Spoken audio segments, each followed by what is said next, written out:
much fuss, though. You want answers? Boss Cowboy. You can't handle the truth. Bring real back. He be speaking his mind. Need the cash pronto. Throw interception like Romo. Boss Cowboy. You want answers? Where your voice matters. Run it up. You can't handle the truth. Run it up. Remember to like and subscribe.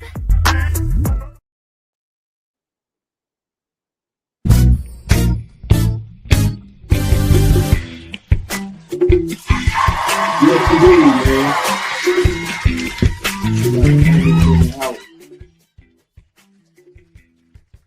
What's up with it, bro? Yo, what's up with it, man? What up? Can you hear me? Yeah, I can hear you. You sound like you're underwater a little bit. Oh, man. It changed, or is that better now? No, you still a little off. Check your check the default microphone for yourself. I think you switched it to the computer mic by mistake. It sure did. I could tell because it sounded like you're far away. All right. That's it? That's it. There you go. You back. I knew it. So we got a lot of work, bro. We got a lot of work to talk about. Obviously excited about this, man. Evidence over groupthink. You driving, bro. You driving. So I'm gonna let y'all know we got some potential things we can talk about today. Dealing with the OG in the house, man, Mr. Akoye Media himself. First of all, y'all give a brother a hand clap, man. OG in the building. All right, so oh man, my camera off and everything, man. It's one of them days. As soon as you switched on, everything defaulted, I think.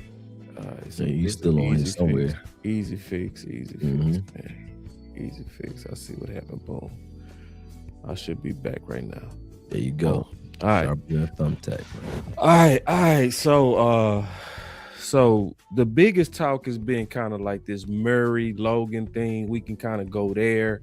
Right. I definitely want to talk to you myself, just kind of pick your brain over some topics I think you'll be fantastic at. I think some people got things that they just kind of flow in this space. You're an evidence guy. You flow in that. You very, very demonstrate guy. I think you're the best at that. I appreciate that. In terms of like really honing in the details and illustrating via film. And then you have people that also, I would say, are strong and kind of ideal coaching candidates. As we kind of getting into this discussion with Eberflus, I want to talk to you about that. I think you and Sky are great at that. Those are two things I think y'all flow well at. And then I want to talk to you about this defensive future. Let's go. We might get to that. But first, you driving, bro. How you want to kick it out? Film or what? I mean, we could start off just kind of teeing up. Let me preface this because a lot of people think that I'm trying to argue that Murray's an all-pro or a Pro Bowler or something. And, nothing could be further from the truth. I don't think anything along the lines of that. I think Murray is average, right? I think he's above average in coverage, but overall, he's an average linebacker. But there's, like I said to you in the backstage, man, it's like, can you cue the music? I can hear the music going on. Can we turn the music down a little bit? Yeah, my bad. It's jazzy though. I mean, it's nice, but I can hear it louder than I can hear myself. But anyway, they think that I'm talking like he a Pro Bowler or like I'm saying that he's the best player on the team or something. That's nothing could be further from the truth. But when I'm arguing on his behalf, is because I broke him down. Like I said to you before, I broke him down when we got him, right? Before he came to the team. So most people come to me for that. They say, hey, well, who's this player? What can we do with him? How will we use him? So before the season, a lot of Titans fans, a lot of Chargers fans were like, oh, no, he trash. So the Cowboy Nation already had their mind set on him being trash, right? And after the first game of the season, the Eagles game, everybody came to me. They started sending me comments asking me or telling me about Murray as if he had a bad game. I didn't even follow him in the game in the live broadcast. I just said, all right, well, let me go back and make sure I pay attention to what he was doing specifically because people try to hold me accountable based off of what I broke down prior to him coming to the team. No different than any other player, right? But so every time he does something or doesn't do something, they call me or they say, "Hey, what's your boy doing?" He's not my boy. I just broke him down and I said, based off of what I saw, this is what I think he'll be doing for us, which he's doing. And these are the things he does well. These are the good and bad, ugly on any player. I do that. But the reason you see so much of it when it comes to weekly content is not because I just feel like talking about Murray all day. It's because every week somebody says something that is either inaccurate or slanted against them, and then they ask me what I think of it. So if you give me a clip of somebody or just a half of a clip and say, hey, or half of a play and say, hey, this is him being trash, I'm going to go look at everything that person did, and I'm going to decide from there what he did or didn't do. And usually, other than maybe the Denver game and probably like 2 other games I could think of where he was like, everybody was just bad, right? But usually it's nowhere near as bad as people try to make it out to be. And that is like, to me, when you starting to scapegoat a guy. And I don't have a problem if you just say, look, I'm a tough judge. Like a lot of people are like tough judges of players and they got a high standard. I don't know what they basing this linebacker standard on though, because we haven't had a high level of linebacker play here for a while. So to me, this group of linebackers is a breath of fresh air because we actually have linebackers to work with. Obviously, we can get better, but we have linebackers finally. We haven't had any. We haven't been this deep at linebacker in 8 years. When I say that, people are like, oh my God, LVE. And so I'm like, come on, man. So the arguments that's been going back and forth are due to the fact that people keep bringing the argument back to me as if they're trying to disprove what I'm saying with one blooper or one highlight rather than the body of work from that particular game. So each week I go and look at the game that they're, pointing at. And this week in particular, it's the play that we all talked about where Ham ran for that touchdown. Yeah, and I can pull that up. Murray was in the middle of a gap exchange when that happened. And as a result, they got scored on, but it wasn't Murray's gap, nor was it his assignment. And I have to say that whether it's the Detroit game, whatever game we're talking about, I have to say that almost every week. And it's getting to a point where I'm doing more defending the guy than I am doing film work for everybody else. I can't even get to other players because, my timeline is Murray. It's Murray. Before that, it was Mozzie, right? And I'm like, okay, even with the Mozzie conversation, that came from, obviously me predicting that he would be drafted. So again, he was forever tied to me. And I just said, all right, well, look, I'm going to evaluate the guy. And I evaluated him last year. I thought that he ended the season strong. And this season, I wanted him to get a fair shake in regards to, starting or not. But obviously, I don't say anything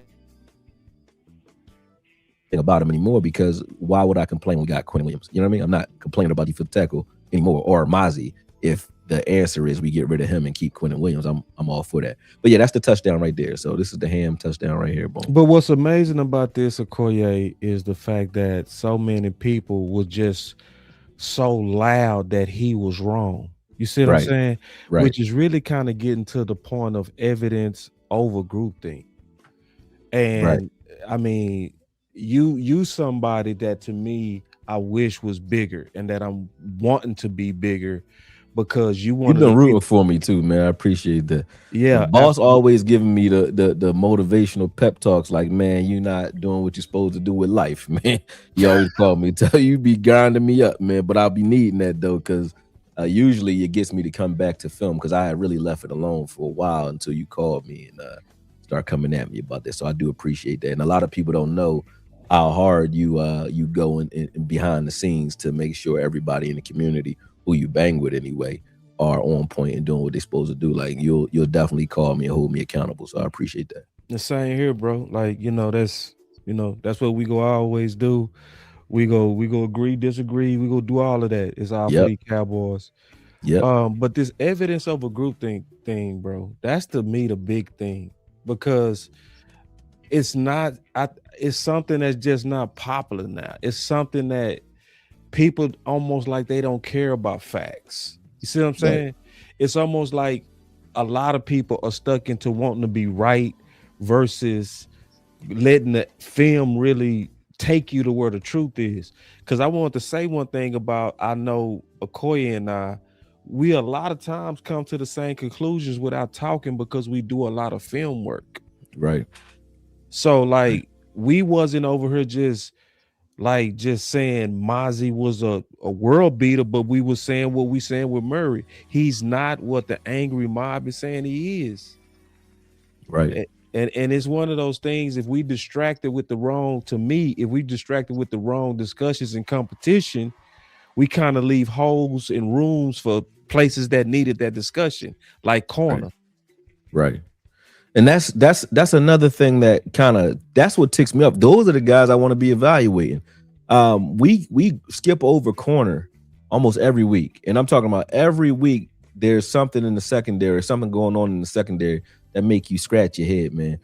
This week we had Carson 15 yards off the ball, and there wasn't even really a real move from Addison to get behind him. He just literally ran right at him. Carson stayed flat and got out of his break late, out of his pedal late, and gave up 10 yards of cushion after the fact. Got burnt by 10 yards after giving up 15 yards of cushion. So that's a net 25 yards of ass whooping that he allowed Addison to gain on him without doing anything. The number, you know what I mean? Yeah, number 3. And for 58 yards at that. So to not talk about that being one of the worst plays in the game, and we talk about this one. Yeah. And we're talking about Kenneth and Logan. Yeah, and even Logan neither one of them did anything bad in the game. The front seven is all about results, in my opinion. Right. They're a unit. Right. So if you're not giving up yards or touchdowns, why are we complaining? Why am I talking about it if nothing happened? You know what I'm saying? Hey, it don't even make sense to me. Where was the problem happening? It wasn't on the ground. We played, honestly, if you don't know the outcome of the game, and you don't know where we scored or how we got scored on, you wouldn't think that we lost the game when you watch the way they looked against the run. When you watch just the run, you're like, damn, we were dominant against the run, but it was the pass coverage that was the issue. So to ignore that every week is crazy because you're not going to address your problems. And it's to the point where you even have, analysts and journalists asking questions based off the things we're saying when they go in front of Jerry, when they go in front of Schottenheimer and so on. They're asking questions about, like, why is Murray starting? Why is that the question going into this week when we got Caleb Carson starting and Diggs not? Why aren't we like focused on these types of things? You know what I mean? Why are we worried about whether Murray is starting or not as if he was the problem? We keep making him the problem, and I think it's partially because of lack of depth and understanding for what he's doing. So that part I'm here to educate.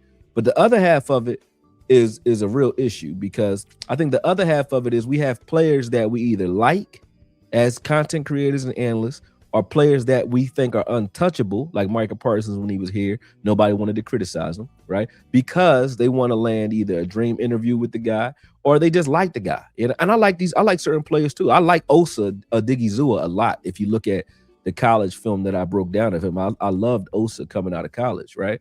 And I like Osa now. But that doesn't mean Osa's not playing bad in spots, right? Especially when they're 4-down lineman sets. He does not hold up well against the run at all in those sets. He's only good so far this season in the 5-2 versus the run. Now, if I say that about a guy that I like, I'll say that about a guy that I don't like just as fast. And I obviously don't have a problem with Osa, other than the fact that, those plays are happening. But I don't hear anybody speaking on it. Nobody talks about the players that are, like, even on that play that you just showed. I just watched Kenny Clark get pulled by the back of the helmet to the ground, right?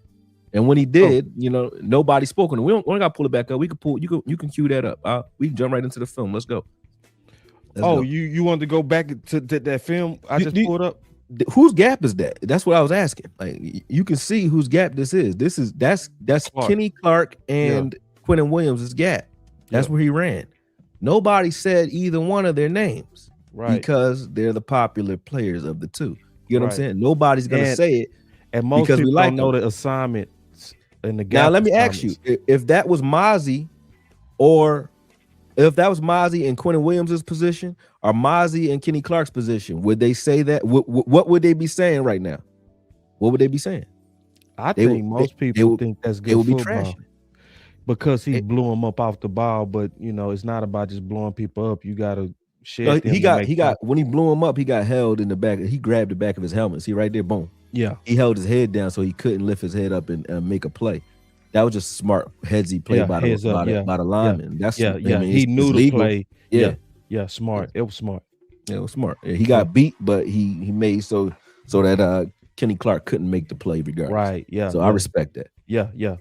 That's heads up. Very heads up. Good eyes by you too. For sure. See, look, he said, ain't no way this dude trying to take up for Murray, dog. Yeah, Let's go. Let's pull the film up because it's not a take up. The film will take up for me. I don't have to do nothing. Let's go. So last night, for those who were up there, man, we did a hell of a session, man. We did a lot of training day, I call it. But we did a lot of Q&A, right? But right from the rip, let me see. I got this one. So right from the rip, you can see this is the first play of the game, and I put the yards up here for you because people who said, you could say actually who just said something about me talking about Murray, Ike Jr. You tell me what type of game Kenneth Murray had in this game versus Minnesota before we even start. You can go ahead and put it in the chat. You know what I mean? Let me know what type of game you think he had because I know you're going to say bad. Most people said that last night too. And then when we watched the film, it's like, where are the plays? If a person plays bad, I got to see the reps where he's doing that. And you don't see that in this game. So, you tell me how you think he played and then we go from there. And while we waiting on you to answer, this is why this channel and Akoye's channel is different. And I think people need to learn to appreciate people that literally stop and take the time to show you. This is a rare thing in the space and in sports now. I'm gonna just tell everybody what Akoye does and what I do. Perfect. He said he had the same game he'd been having for 4 weeks. And so that means you ain't watched it. Excuse me. You haven't watched anything for weeks. But let's go. Let's go. Because he didn't. But anyway, this is the first play of the game. And before you go, what we trying to help people not get caught up in is groupthink. Because that's what's happening to a lot of people. It's an echo chamber. Y'all hear it over and over. So you believe it. You believe it. Now, it is some plays that Murray missed, but it's not as bad. That's what we trying to show you. Go ahead, Akoye. Now, the reason you see plays here that Murray isn't on the field is for two reasons. One, he didn't play that many snaps this game versus the run. He only played like 12 snaps versus the run. Okay.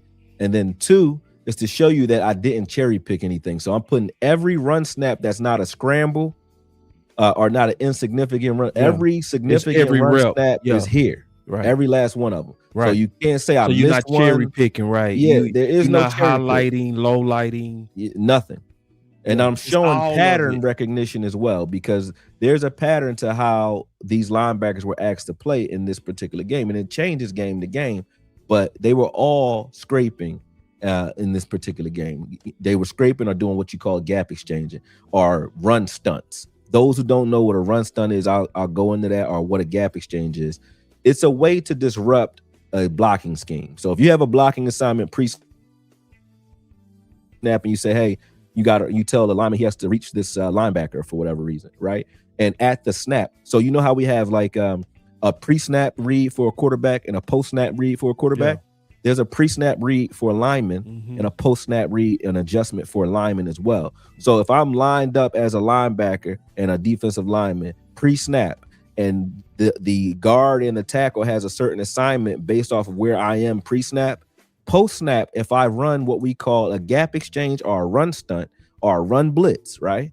I'm going to be in a different place post-snap, and so is this lineman that's in front of me. We're going to exchange our gaps to confuse the blocking assignment of the offense, okay? When you see that happen, that is not the linebacker jumping out of his gap. That is him getting to the gap that he's exchanging with the man in front of him.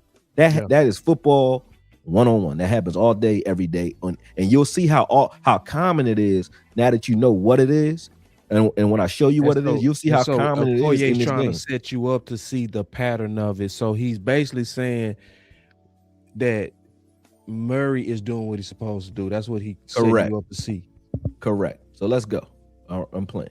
Boom. So right here you see Kenny Clark, destroys the guy in front of him. They used that against him on that touchdown. That's why I showed that to you, because he got upfield that first time. Right. The next time he did that, they pulled his head down. He couldn't make the play. Yes. You know what I'm saying? They used his aggression against him the next time. Yeah. Hey man, good eyes by you, bro. Real talk. The details on it. They're all taught, and you saw that both of them did this. Both Logan Wilson and Demo did the same thing.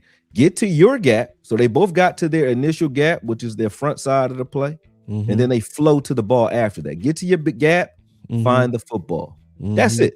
That's linebacker play 1-on-1. Get to your gap and find the ball. But again, I put the yards in here too, so you can see, there's no yards being given up on some of these plays that they're saying are even bad by either one of them. Right. Logan Wilson had an okay game. Demo had a good game, in my opinion. And Murray had an average game. He wasn't in the game long enough to do anything good or bad. You know what I'm saying? He just wasn't there. So I didn't have a problem with that. But you see here, Morris Leafau got shielded off here, right? And Quentin Williams is going to do a great job of just diving and catching Mason's ankle. Murray didn't get an opportunity to make this tackle, obviously, but he was in good position. He shedded his block. He was in his gap. Shedded his block, and he ran to go, make this play. Couldn't make the play. Boom. We'd like him to get more depth, meaning gain more ground, but he only gave up 6 yards. So I'm not mad at that if you only get 6 yards on the play. If someone messes up on a particular play, they got to be yards to Hey, do you remember the down and distance on that? I mean, down and distance on that one, I don't. Okay, but I can tell you, we want to know real quick. You want to know? I do. Want me to go get it? Because that's All right, that's hold on a second. situational, and I'm gonna fight you on this stuff. Okay. I'm gonna be the antagonist. Yeah, I like that. Yeah, I'm gonna be the antagonist. Don't be easy on me, man. I don't even. I mean, we go put on a honest cross. I'll tell you it's down at distance right now. Hold on a second. All right. That was the 6 yard. That was a 6 yarder. Yeah. Hold on.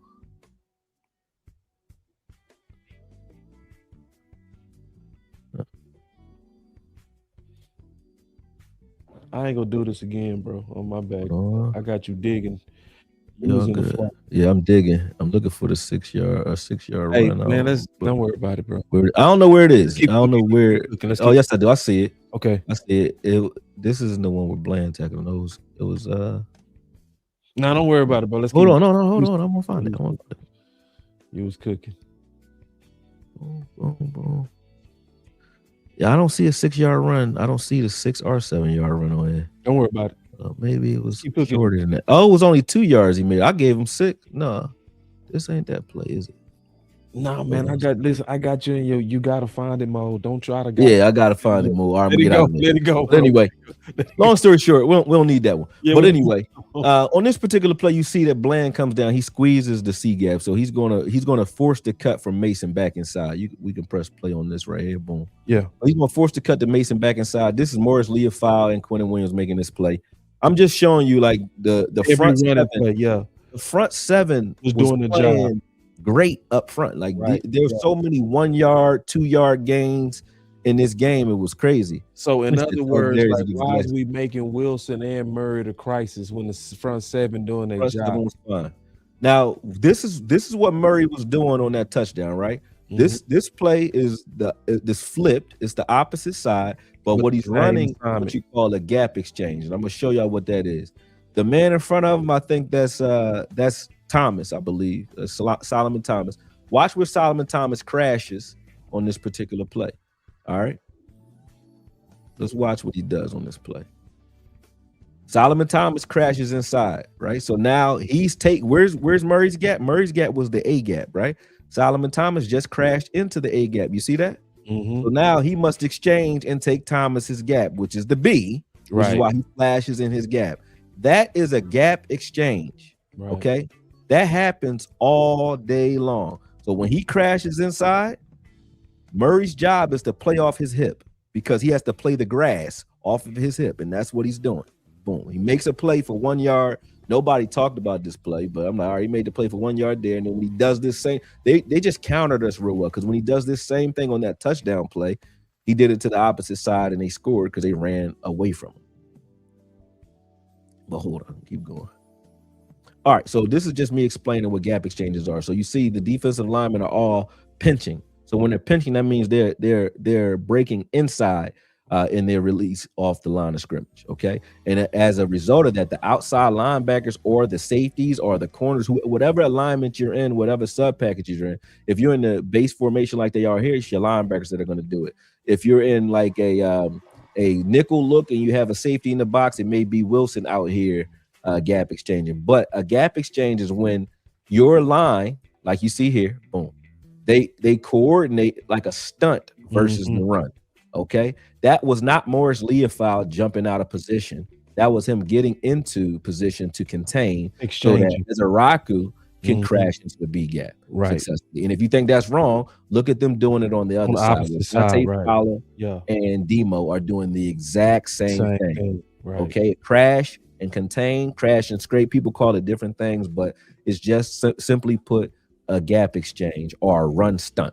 That's all it is. Okay.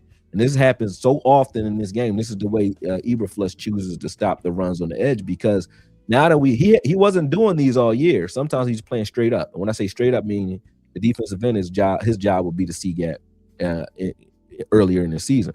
Once we got Quinnen Williams, we started doing these gap exchanges on the edges, because we know that teams want to bounce to the edge. They don't want to run up the middle on us, because there's Quinnen Williams and Kenny Clark in there. And Osa when you're running that 5-2. So Akoye, check this out, just real quick. I ain't mean to cut you off. We just kind of talking through it with you. Go ahead.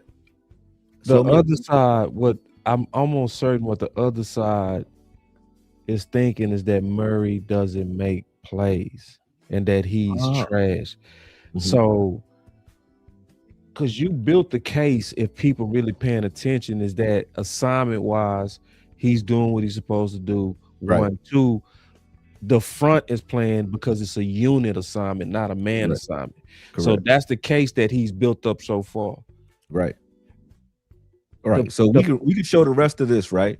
Yeah. And then after I show this, because again, I just was showing that he didn't play bad in this game. He didn't play great in this game either, because he wasn't asked to do much in this game. But if you want me to show you him making plays, I got plenty of film of him doing that too. This, so we can do both. However you do it. Let's do both. And let me show what a gap exchange is first, so we can get that off of him. Let me keep showing that. I'm gonna drive that home. Let me get to it real quick. This is the touchdown play. Same thing that you saw earlier. Remember this? Yeah. There's a gap exchange. Yep. So remember, this is a gap exchange, right? Yep. Okay. All right. So same thing you saw earlier, you're going to see again right now. This time, you remember last time it was Thomas and Murray opposite side of the field. Now they flipped it. They're doing the same thing he just did when he got that 1 yard tackle, except they did it to the other side of the field. That's it. So before the ball, you notice the ball is not handed off yet, right? Yeah. Where's Murray going? He's still going to his gap. He's running full speed to this gap, because this is a run blitz or a gap exchange. Yep. He's not asked to read anything. He's asked to get to where he's supposed to be and get there fast, because they're daring you to do what you don't want to do usually if you're Minnesota, which is run at Quinnen Williams and Kenny Clark. Eberflus was trying to make them either play front side, and they won doing it, but usually you don't win running at Kenny Clark and Quinnen Williams. So that's what they forced them to do. They said they're either going to run at them or you're going to bounce it out, and then Murray will be there for the cleanup. But that's why there's only one linebacker on the field, because they were hoping that these two would be able to pinch the A gap and close this up so that he would have to bounce it out left or right. If you look to the right, as Araku's crashing on that side. If you look to the left, Murray's supposed to be over there. So they were supposed to meet him in either gap when he went to cut it back. But he can run straight up field, because they just made that number 75 made a hezzy play by pulling Kenny Clark's head down. And then 76 sealed Quinnen Williams by hitting him in the back right here. There was no way he makes this play. And bro, hold on real quick. Listen, y'all, we got to do this, because I know what I just witnessed. First of all, what you just witnessed, honestly, man, is a master class at basically hitting the gavel and saying case dismissed. God damn it. Akoye is not guilty of being a Maury bopper, bro. That's No, ridiculous. never that. Let me explain the whole case that just happened. Right. So what just happened is he first showed you that how Clark being aggressive set up that touchdown play, which showed great adjustment by Minnesota. He Yep. also showed you multiple times, multiple gap exchanges, showing you that Murray leading up to that was always doing, and the front was always doing. They're doing the gap exchange right now. Wilson's doing one right now with Ezra Rocky. You see Ezra Rocky's crashing inside. Yeah. Where is Wilson going? Logan Wilson to the right. Where's he going?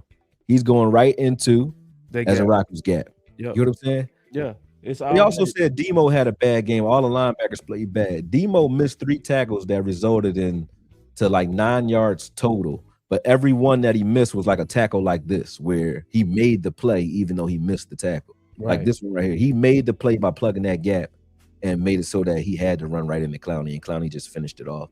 But they played, the front seven played a good game. These are gap exchanges, folks. Once again, same thing. Watch where the linebackers go on this play. Just watch. Yeah, it's case closed. Case closed. Same thing. But now I'm gonna show you, because y'all said he don't make plays. There we I go. understand that end of the argument too, right? So I'm gonna show you him making plays. I'm gonna start with the first game of the season, because this is the reason people started talking trash to me. Hold on, before you show him making plays.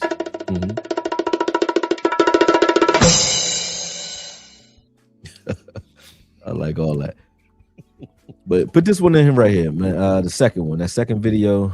What's the name of it? Let me see. It's KMJ22. Yep, this one right here. Boom. All right, I'm gonna go to the beginning of this.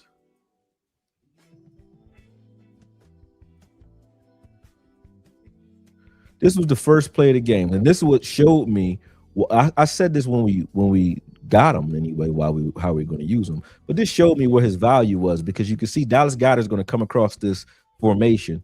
This is a one-man route. Everybody, their job on this play was to ISO him on Dallas Goedert after a play action and try to sneak out Dallas Goedert around the edge and hope that he would miss his tackle. Because think about this: if Kenneth Murray doesn't pick this up and misses this tackle, think about how big this play is. He catches the ball on this play, but had he caught that ball and Kenneth Murray misses that tackle, look at how much space there is between him and everybody else. There's nothing else there, right? I started showing here. This isn't just a solely Kenneth Murray breakdown, so you'll see some Sanborn in here. You'll see some other things, but Kenneth Murray's a part of it. You know what I'm saying? But both of those guys, Kenneth Murray and Clark, got blocked off, and they were trying to ISO Sanborn in that particular play. So let me just get to Kenneth Murray plays so you can see what I'm talking about. Let's get to Kenneth Murray's.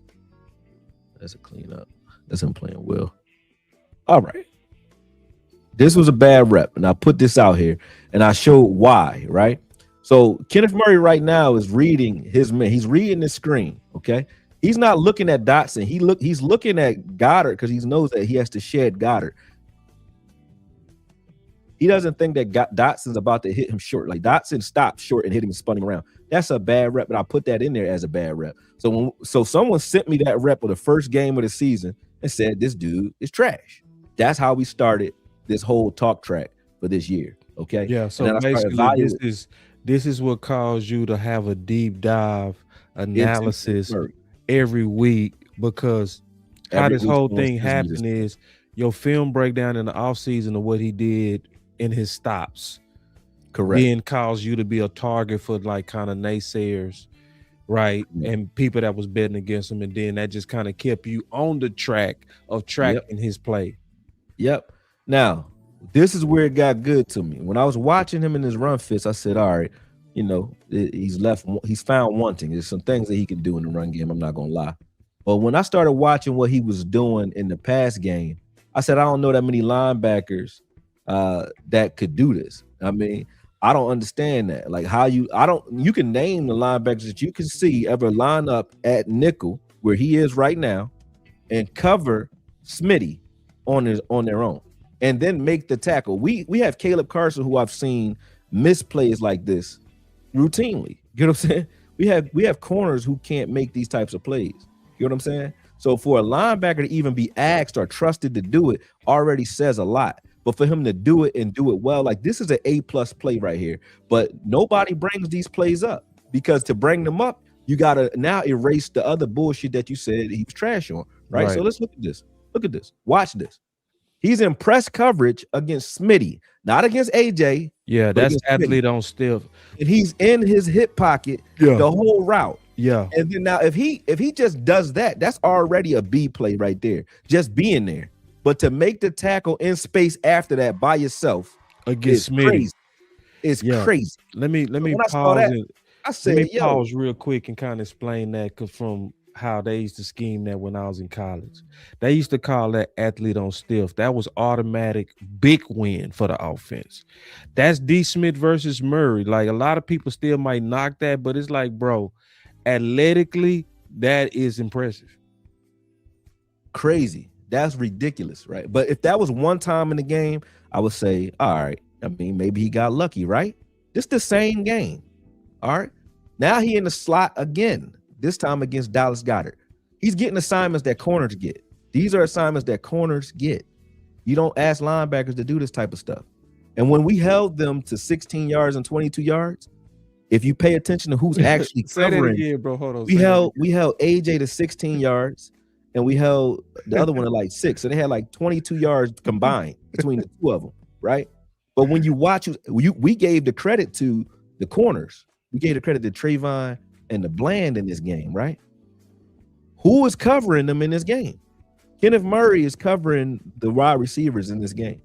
And that was crazy. And each time you see Hurts scramble is because they got a mismatch. What Eberflus was trying to do was force a mismatch. So he was saying, this is how he's using Kenneth Murray. If I put a linebacker on a wide receiver, I know where the quarterback's eyes is going to go post snap first. Every time I'm controlling his first read by putting Kenneth Murray where I want him, right?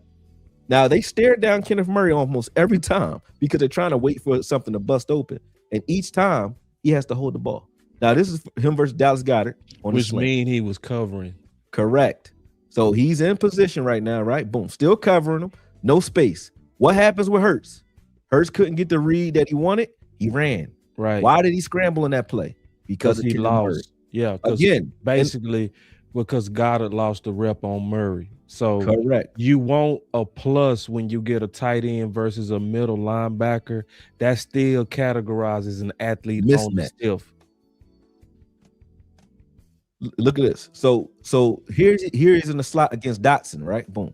So he presses Dotson and then he slides up into the he does a buzz coverage against AJ right behind him. So boom, he covers both on this play. Boom, right? So I'm like, all right, each coverage assignment that I saw him in, he moves really well and he keeps it so that he made it so that Hurts had to keep holding the ball. What did Hurts do in that play? Scramble the ball. Yeah. Scramble again. This time he's on Smitty, and this is a bunch coverage release, right? He's on Smitty, finds him in space, hugs it. Hurts is looking right through him and Dallas Goedert. Dallas Goedert's double team, and he's on Smitty. He wants that mismatch. He's waiting for the mismatch to break open. Nothing. He gets ran out of bounds because the coverage is holding up. So each time I saw that, I look at a player and look at their impact on the game, not their stats. He hasn't gotten a stat for any of those plays so far. You know what I'm saying? Now, even here, he's playing AJ right now, forcing Hurts to throw underneath and then going to make the tackle after the fact. You know what I'm saying? These plays are plays that he's not going to get credit for, but they're plays that the coach understands the impact of his assignment on these particular plays. And this is not one play. This is like 10 plays I've seen him do this game. Let me be the other side. Again, in space, Dallas Goedert. Yeah. He covered him, tackle in space. There's no help. Go ahead. I'm keep on keep the athlete on stiff. So to me, case closed. I mean, period. Well, I would say this. I will say this though, because I know you go dig even deep into this work. You did massive amount of work. The thing that I would want to is this Logan Wilson versus Murray. That's the thing. This is what people are basically saying in a nutshell, is that your defense will be way better if you just pull the Band-Aid off and start Logan Wilson. Well, they think that, but Logan Wilson can't do these things that they're asking him to do in coverage. He's better versus the run than Kenneth Murray is, for sure. Won't argue that. but in obvious pass situation, he is not. So to act like that, you're not watching these reps. That's why you don't understand why Kenneth Murray even gets play time. He's out there because of his coverage ability, and he has uncanny ability to get in and out of breaks for a linebacker that's 245 pounds. Here he is on the outright. Every time you see where Hurts' eyes is, they're at Kenneth Murray first every time. And what happens every time in this game? Because he's covering his man successfully. He's on his man. Every time he does that, every time they try to take advantage of those mismatches, he scrambled every time. And he's going to get a sack on one of them as well. But here he is again in the slot. This is not a fluke. He did this the whole game. I don't know linebackers that can cover Smitty by themselves all game. So you got Smitty covered one-on-one by Kenneth Murray. He runs out to the perimeter, makes the tackle on the check down. This play here, everybody showed me this play and said, oh, man. This is Saquon Barkley. That's Saquon open He space, got caught bro. by Saquon on a stiff arm on that play. Boom. That's the worst play they had for me other than that screen pass. So those two plays. Yeah, and that's Saquon in space, bro. Saquon I'm in here because this is a full of game. This is his game. This is what happened in the game. Again, he rolled out to the right this time. Watch this play. So they're trying to set him up for a dig route, right? Him and Sanborn played this perfectly. He widens out to take the seam away. So just doing that, most linebackers can't recover from this because he's toe-to-toe with Smitty right now. So to be able to drive on that dig, some corners can't do this. You know what I'm saying? To be able to drive on that dig and still stay with him and forced Hurts to keep the ball. Watch Hurts' eyes. Hurts is watching this. He's looking for this dig route, but he's holding the ball. And because you see, he's still staring it down. That's crazy, bro. Because he's staring down. It's obvious too. You're right. That's the exact matchup they was looking for. They wanted that all day, and because he was staring that down, he got himself sacked. Rest in peace, Nealon. But Nealon got that sack not because Nealon did a great move in the pass rush. It's because it was a coverage sack, and he just made a good move. Yeah. That was me showing Sanborn getting held. That wasn't anything from Kenneth Murray. I think I got one more bad rep from Kenneth Murray in here. Let me see. That was all from the run. You could put the other video in. You could put the other one in. Before we do the other video, I do want to get some other topics in. We will do the video. Go ahead before we do the last one. Yeah, we'll get it. We gonna get a talk break real quick. Cause we handled this one already. Evidence over group thing. Now, and that's what he doing. He giving you evidence. It's all you need. Now it's not gonna be appreciated by some. It's just what it is. Some people, when they got their mind made up, you can't convince them. It's just what it is. I'm not here to convince nobody either. I don't care what nobody believes. It's just when we put something out, or if I put something out, just know if I'm out here, for the long haul. Up until 2 days ago, I was doing this for free. You know what I'm saying? I wasn't even monetized. So because I got demonetized. And I didn't care. I still was putting out film all year, right? So if I'm taking the time to do it, it's not because I'm a fan of a player. It's because I just like watching film. So if I take the time to say it to you, I'm not saying it with an agenda. I have no agenda other than I've studied it. Yeah, I just studied it. And then sometimes the studies come out different than what's popular. And that's what happens a lot. It happens a lot. Believe it or not, sometimes people do have agendas, y'all. And just sometimes people just don't do the work. But they say it anyway, and they'll be more popular than Akoye. And so what happened is it'll just roll. It'll become the new gospel. And then I seem crazy when I correct it. You correct it, right? Yeah, no, it's not that. It's not that. No, it's not my intention to even go against the grain. I'm not trying to create controversy at all. You just going where the evidence is. Half the time, I'm not even countering an argument. It's like you guys send me something on Twitter or TikTok or somewhere and say, look at this. And I say, oh, damn, let me go watch the film. I go watch the film. Then I say, well, look at this. This is what's happening here. Because I'm assuming that people are sending it to me because they want to know. Yeah. If some who are sending it do want to know. But people who see the reaction, they just assume that I'm putting it out here to defend something that I'm not even watching to defend. I don't know what's being said about me or any other player because I don't care. You know what I'm saying? But I put the film out and they think it's a counter to something. It's not a counter. It's just the truth. The truth don't need no explanation, and it don't need no tee up or no introduction or nothing. It is what it is. But nobody has to agree with anything I'm saying though. I don't mind that. I say this, man. To some people, it's sport. That's what it really is. It's they want to mind wrestle with you or me, right? And it's like you don't have that agenda. I don't have that agenda. We not. It's just what the film took us to. That's it. It's opposite of what they're saying. That's it. It's simple. It's opposite of what they're saying. And if you refute what I'm saying, I'm the one and only. I don't got a problem saying, "Yo, bro, I was dead wrong." Damn, that's crazy. I'll say it right to you. Yeah. And we can do whatever live every time. So if I'm wrong about a play, I say, "Yo, what plays am I wrong about?" I ask the fans that. Like, what plays should I be looking for then? Right. Because I need to know what you're calling trash, and then I can go look at that. And if I see it, I see it. I'm gonna say it. I want to put one play up here because I want to show one play. I gotta remove something from the. I'm gonna remove that first out of evidence video. Yeah. I'm gonna add one play. I gotta show you him versus the Raiders because I need to show this one play. I'm not gonna show it all because I don't want to get a strike. Man, no, bro, I don't want to do it because if you show that play ain't clean, bro. Because I know one play. No, because see, if you show that play, we ain't gonna get paid on this stream, bro. All right, it's your stream. I'm gonna leave it off, but I'm gonna put it up. It's on my channel right now, but it's a play. Just go back and watch. Google. Or go on YouTube and watch. Hold on, play. Before you do it, then let's do this. We got to get a bag some kind of way. Hold on, real quick. All right, well, do the super chat thing. Let's do this, bro. Damn, if we show this damn play, Akoye, bro, listen. Let me tell you what's getting ready to happen, bro. For one damn play, because it's not edited, they gonna strike all the money off this stream, bro. Yeah, they are. And that's what Akoye wants to do to show you the facts. Yeah, I do that every time too. Listen, I say fuck. I know because they don't listen, bro. You already showed enough. Like, no, we don't need. They be like, no, don't do it. I was like, all right, I'm already paid. It's all right, man. Yeah, no, I'm like, no, we got money flowing right now, bro. We ain't even have to ask it for no super chats based on the work you just did. Right, let's go. Let's go. But hey, we'll throw this out here anyway, man. If anybody want to throw something at us, it's gonna be so short. I don't think they're gonna get you. Man, I'm going. They gonna get us, dog. All right, they get us every time. I do it. Listen, let's get the people to donate then. Get them to donate first, then I'll go in. Go the extra mile. Y'all gotta go the extra mile. It's just as simple as that. It's as simple as that. Listen, I ain't trying to be the televangelist.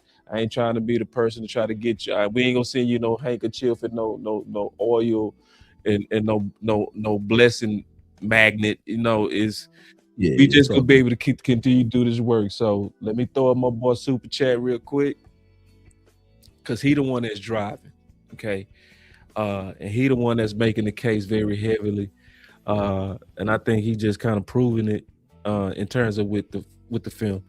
So that's his cash app. So let's make sure we rock that. Anybody that want to throw, some significant money in there, please do it. I'm talking $50 up. I feel like it's church on Sunday. You know what I mean? Hey, listen, bro. Listen. We need about 10 people to give $5.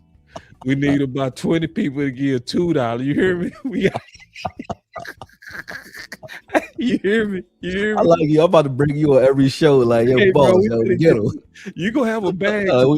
We interrupt this regularly scheduled program to bring you. You know what I mean? Listen, boss man, about to get this money. Let's get this. You hear me? Listen, man. Listen, because I ain't ashamed to ask for the sale, and that's what we got to do. See what I'm saying? Now, this right here, bro. This is why I be coming at y'all, right? Bro, you gotta be lying, bro. Real quick, is it that same dude, bro? He just said no. It's a new boy. He said he just got here. Okay, he said, I seen him out of position, looking confused a lot, and lost last game. There is no way you saw that. Ain't no way you seen that, bro. You lying, because he wasn't in the game. He was only in the game 12 snaps. I showed them all, and he wasn't confused on not one of them. So I don't know what you're talking about. And you don't. This is what I tell you to do. No way you saw that. Whaley 757. This is what I would say. Just saying shit. This is what I would say, dude, bro.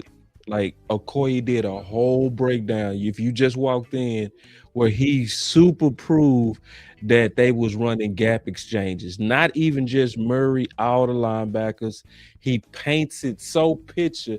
I mean, so clear. I guarantee you can get your 10-year-old to sit down beside you and explain it back to you what a gap exchange is. 100%. I promise you that's how detailed. No way. So if you can actually look at him showing all those reps and then still blame Murray and stick to your position, okay, bro, then we can't help you. You know what I'm saying? There's no 'Cause way you we stick. only showing y'all this for truth and evidence, man. Right. Because our goal is to basically free y'all. That's what we can I be honest? That's what we trying to do, bro. We trying to free your fucking minds, bro. We trying to get out, we trying to get people out of just going with the crowd type shit, bro. Right. And respect people that actually sit down and walk you down the line of truth, That's bro. all. And that's what he just did. Let's eat the truth. It's good. So Yeah. so It's good for you. so let me get my All right, so I can put this one player in here. yeah, we gonna All right, get go the ahead. football, man. We gonna get Oh, the money you first. take your time. Go ahead. Hey, listen. And no disrespect to you, Quali, either. It's not No disrespectful. I'm just disrespect. saying Respect. a lot of people think they seen something. Yeah, and they more so And they keep hearing telling stuff. me that, but I'm like, I'm looking for the snaps. He only played 12 run snaps, and he And in wasn't lost balance, on none we of them, not bro. And saying we watched Murray is all of that. amazing either. This still breaks Oh, down to average. let me say that linebacker. real quick. Can I say this? Yeah. Murray, y'all think that the argument I'm making for Murray and Mozzie, y'all thought that the argument I was making was that they are pros No. and that they are pro bowlers. That's Never, not the argument. ever thought or said that. I thought No. that Mozzie deserved a shot to look like trash this year after what he did at the end of last year. I just wanted to see him on the field continue what he did last year, not sit on the bench. I wanted to see him progress, and we didn't get that out of him. But we didn't get that out of any player that was here before Eberflus. Nobody has advanced or progressed. Diggs has been a non-existent. Bland looks like he's not. Bland would have never got signed had he looked like he looks this year. No. Last year, the year before, he wouldn't have got signed with wouldn't have got Eberflus signed. as his coach. It So wouldn't. nobody looks better under Eberflus. But anyway, when it came to Murray and Mozzie, I'm just saying that these guys are average players that aren't playing as bad as people make it out to be. That's all I'm saying. Now, does everybody on the team, in order for you to win a Super Bowl, have to be a Pro Bowler? No.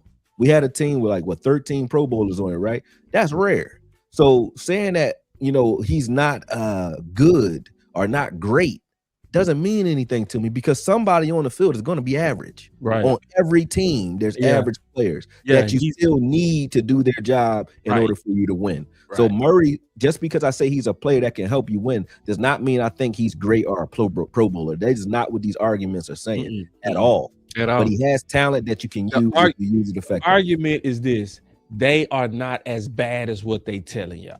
Correct. That's the argument. That's it. That's it. It's simple. So, and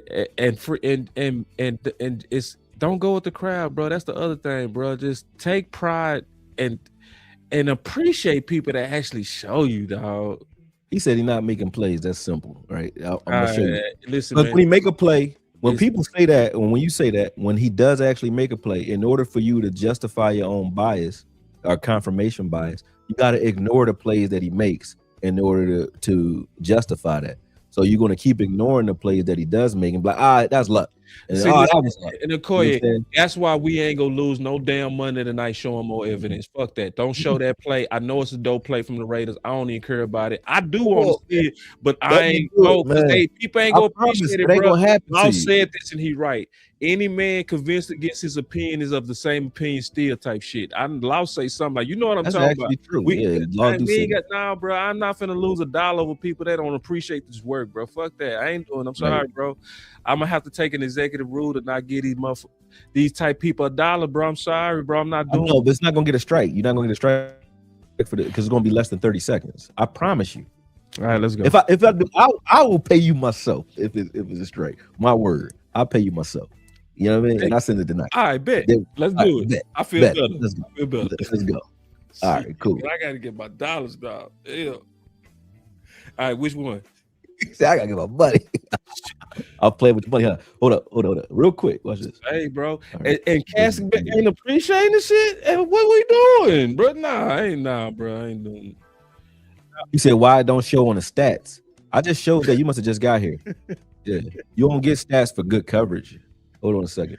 Put that in there real quick. That Raiders joint real quick, and I'm gonna run through it real If fast. somebody say don't be the stat nerd, what's the name of it? What's the label? It's the Kenneth Murray versus the Raiders. Got it. Man, hold on real quick. right, let me Before go we fast. kind of Let me go before you fast. go, before you take off, I need to do one more thing. I gotta take off because it's No, up. no, no, So no, you gotta let me no, no. go. Before you go, Go ahead. pause it. Pause. You driving. I gotta Well, do. take it off the screen then. Take it off I the gotta screen. do one thing for both of us. For both of us, for real.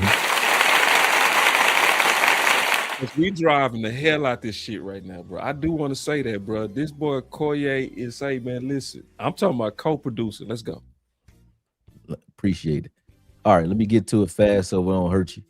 I'm not gonna show all this good coverage. Oh man, we ain't gonna get paid on this. I can already see, bro. Watch this. Oh man, dog, you gonna have to send me that cash tonight, dog. Yes, Why I you will. do this to yourself? Oh, and they ain't even appreciate it, dog. Like most of the people are, but it's. I don't want you to give it to the ungratefuls.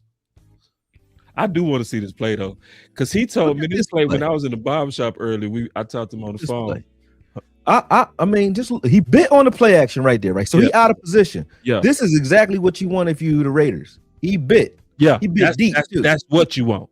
He bit. Yeah, and then he turns Yeah, inside because he's trying to shadow. What's his dude's name? Number 89. Bowers. He's trying to shadow Bowers, but Bowers got him by 5 yards. Yeah, turned inside and then he broke outside. That's perfect route running right there by Bowers. Cooked him for real. Oh, look at the recovery. He recovers on that play off of play action. So who can bite on the play action and then get double moved after that? He bit on the play action and caught a double move behind that and still made this play. How many linebackers we got or anybody got that can make that fucking play? We don't got corners and safeties that can make that play. That's ridiculous. Like that play, he didn't get half the credit he was supposed to get. Biting on the run right here. Boom. You say you don't make plays, right? Biting on the run. Pause it. Boom. Just for a second. I'm trying to hopefully it don't, Go ahead now. Boom. Yeah, that's making that type of play, like to make that play was ridiculous, man. To make that play was ridiculous. Don't show nothing else, nothing. I don't want to see no more. Yeah, I wanted to see the one where he pass rushed real well too on this. Hey, let me get these super chats while you pulling it up. Right here. Now on this play, they was like, same game, breaks, sheds 2 blocks, gets in. I want him to finish on that play, but forces the ball down quick. But that should have been a sack right there. I mean, good pressure, but I'm not pissed off on it. But you can take it off because I know they're gonna get us. But and they gonna get us, dog. They're gonna get, if we keep it up there. They're not gonna see what I'm saying. I understand, and I got another one too for you in a second. But the only reason I brought so much film out here and I really did so much film on Kenneth Murray is because every week I gotta prove something. You know what I mean? We say every day I gotta fight to prove my love. Color purple. Look, bro, you gonna keep fighting. All my life I had to fight. This is with a lot of these cats. It's really coming down to people want to be right, bro. That's what a lot of this shit be. Because to ignore that, if that was Fred Warner, if that was Micah Parsons, they'd be on their balls. They'd be like, man, that play would be a highlight reel all day. They look at that play and they ignore this when we see nobody said nothing. But if I saw that trending one week and then the next week you show me him jumping out of a gap, I won't say nothing. Because then it's a balance. Y'all like, oh, some weeks y'all love him, some weeks y'all hate him. I don't got nothing to do with that. Y'all ignore those types of plays. Don't even put them up like it didn't happen. But then when he mess up, that's all we see. That don't make sense to me. If you're going to do that, do it to everybody. That means when Siobhan Revel fell, that should be a blooper that's on all year. You know what I'm saying? When he gave up the touchdown to Detroit, when they ran right behind him, that should be a blooper that's a touchdown. That's up all year. When Bland got beat for the deep play against Green Bay in the beginning of the game, they got him for like 40 yards. They don't show none of these things against players that they like. When Osa, I got that film too if you want to see that, but that's cut up. We ain't gonna get caught for that. Hold on, hey, let me say against Detroit. When Osa was getting killed, Instagram people. Hey, Instagram, they finna cut us off. We getting ready to be at an hour, man. Make sure y'all follow us on all these platforms for all the people that's watching. On all the what up, Reezy? Go ahead. My bad. I got up out of Instagram real quick. Go ahead. All right. But I got that footage from the Detroit game so you can watch what Osa's doing or not doing in that particular game. And I didn't hear Osa's name at all. I'm like, why are we not saying main man name? If our standard, since we talk about good player, bad player, if our standard is Kenneth Murray missed one play in a game or one bad play a game, we going to talk about it throughout the entire nation. Why when a player that's getting paid $20 million a year misses 7 straight snaps versus the run, got blown off the ball against Detroit 7 straight times, right? Why we ignore that? Like it's not happening. I could see that on broadcast, and I could definitely see it in the All 22. And for anybody out there that's watching All 22 and act like they don't see it, you either don't know what you're looking at, which is almost impossible to not see Osa getting pushed out of there, or you lying for him. And that's why I say what I say. So when people think I'm arguing for Murray, it's not arguing for Murray. I'm arguing for a standard. If I'm gonna say this is my standard, we're gonna come at players when they make a mistake, then come at all of them. Let's do it all, or don't do none of it. You know what I'm saying? That's the way I'm looking at it.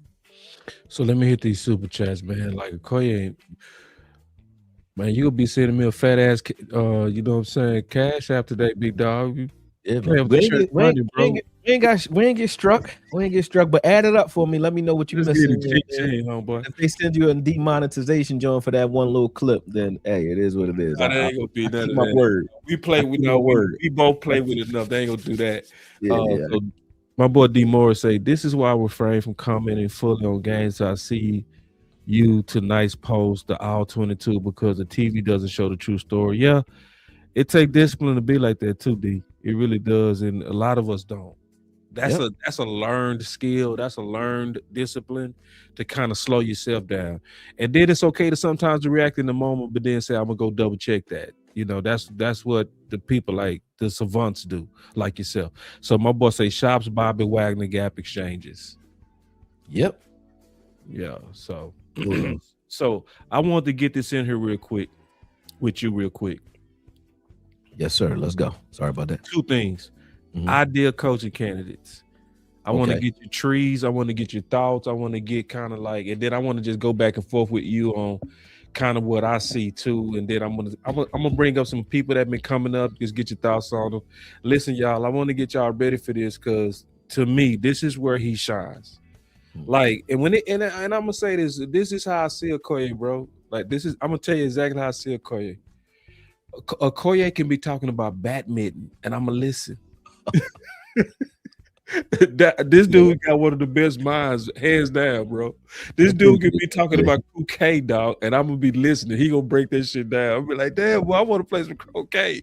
So let's talk about some ideal coaching candidates, and why. Because I don't think Matt Eberflus is gonna make it. I hope he doesn't. I hope he does. I was rooting for him, and I'm gonna tell you why. I'm fair, even if I don't like you. I don't have to like you for you to do a good job. You know what I'm saying? Yeah. So Matt Eberflus, the reason I pumped the brakes on the hatred for Matt Eberflus at like mid-season after the bye week, because I thought about it. I said, I don't think he ever anticipated when he got signed that he wouldn't have Micah Parsons, he wouldn't have Diggs, he wouldn't have Bland, he wouldn't have Wilson for a stretch, he wouldn't have Hooker for a stretch. You get what I'm saying? So I didn't think that he thought, I know he didn't think that coming in.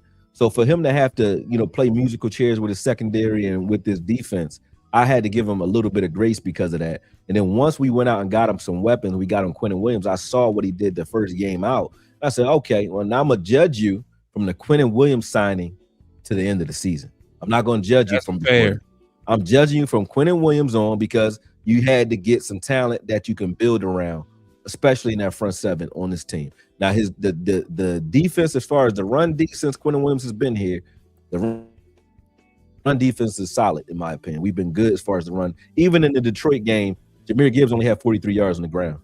And Montgomery had 60 on the ground, and 35 of them came on one play. Right. So you take that. It wasn't like they didn't destroy us on the ground. It's just they were able to beat us in the air. They beat us in the air and in the red zone. Right. So they were able to get the ball into the end zone more than we did. But turning the ball over as many times as we did in that game, on top of that, did not help. So I take all that with a grain of salt. You know what I'm saying? Yeah. But now, the reason I'm looking at him now is because the same mistakes that we had as far as play costs in situations and big plays, they're still happening. Right. We're running man coverage in the goal line or in the red zone over and over again, and we keep getting rubbed out of position. You keep getting mismatches. Like last week, we had Wilson on Addison, I think it was. Yeah, and we had Murray on Kelsey.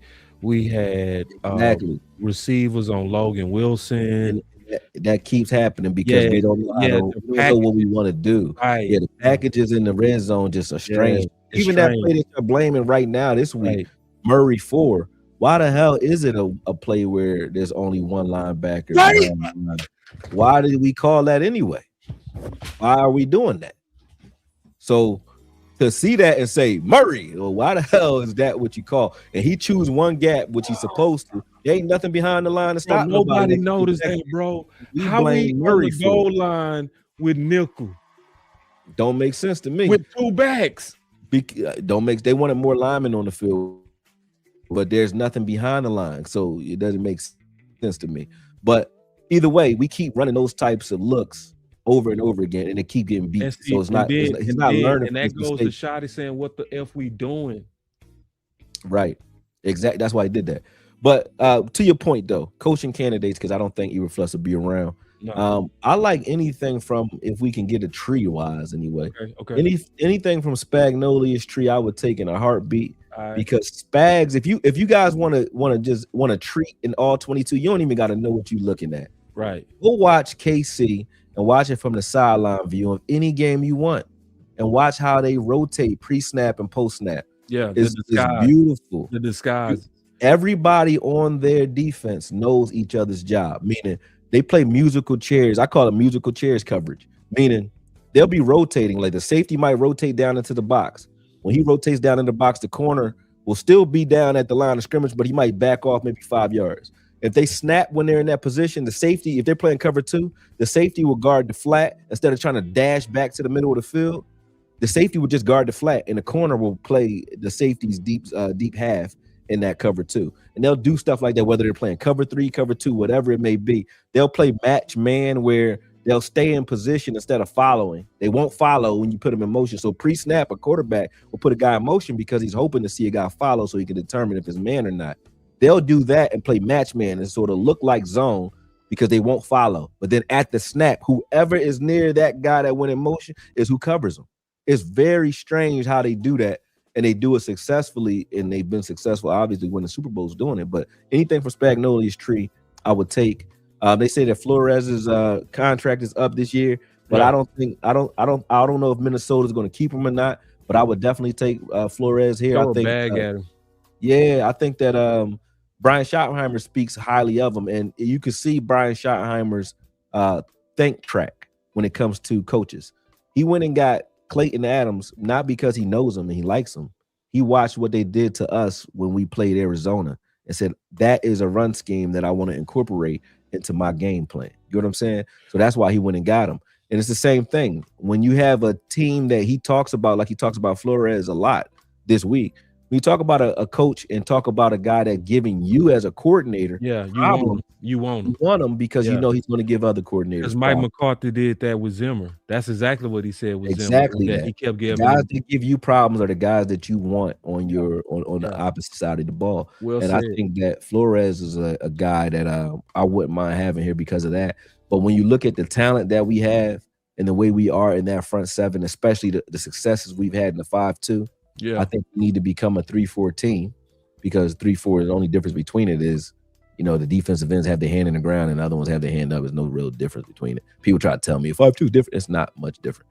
But anyway, 5-2 or 3-4 is where we need a coach that coaches 3-4, I believe. I think that zone blitzing scheme would make this team much better. Yeah. Because we need to force the ball out of quarterbacks' hands faster. So if your corners can't cover, you need to get the ball out of the quarterback's hands.